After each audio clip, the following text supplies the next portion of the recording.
Dobrodošli u emisiju u kojoj ću vas upoznati sa značajem odležavanja kafe. Nadovezat ćemo se na prethodne emisije kada smo govorili da tokom procesa pečenja se stvara ugljen dioksid unutar zrna kafe kao posledica zagrevanja neslobodne vode i da taj ugljen dioksid polako napušta kafu nakon procesa pečenja. Merenjem čvrste materije kafe unutar šoljice espresa pomoću refraktometra lako možemo da utvrdimo u kojoj meri je ugljen dioksid napustio kafu.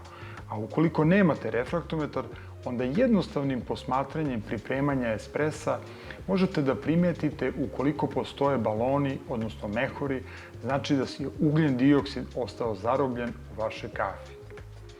Sam proces odležavanja treba da se odvija tako da ugljen dioksid može slobodno da napusti kafu u posudi u kojoj se nalazi, a da pri tom kafa ostvari što manji kontakt sa vazduhom, odnosno kiseonikom, jer kiseonik u bitnoj meri menja organske karakteristike kafe.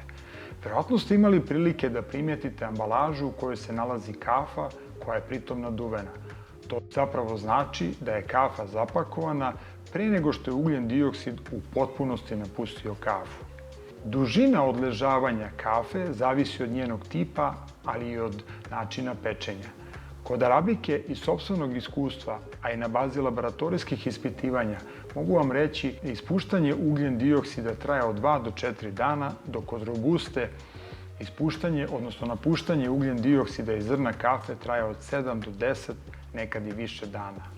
Kod svetlije pečene kafe imamo manje prisustvo ugljen dioksida, ali su i pore u kojima se ugljen dioksid nalazi manje, pa ga zrno teže otpušta. Dok kod tamnijeg pečenja kafe imamo više ugljen dioksida, ali su i pore u kojima se ugljen dioksid nalazi veće, pa se zrno lakše oslobađa ugljen dioksida.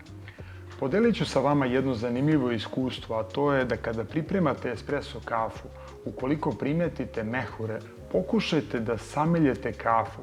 Stavite da odstoji minut, dva i vidjet ćete kako će ugljen dioksid napustiti kafu iz razloga zato što su mu pokidane pore nakon procesa mlevenja i olakšan mu je put da izađe iz kafe.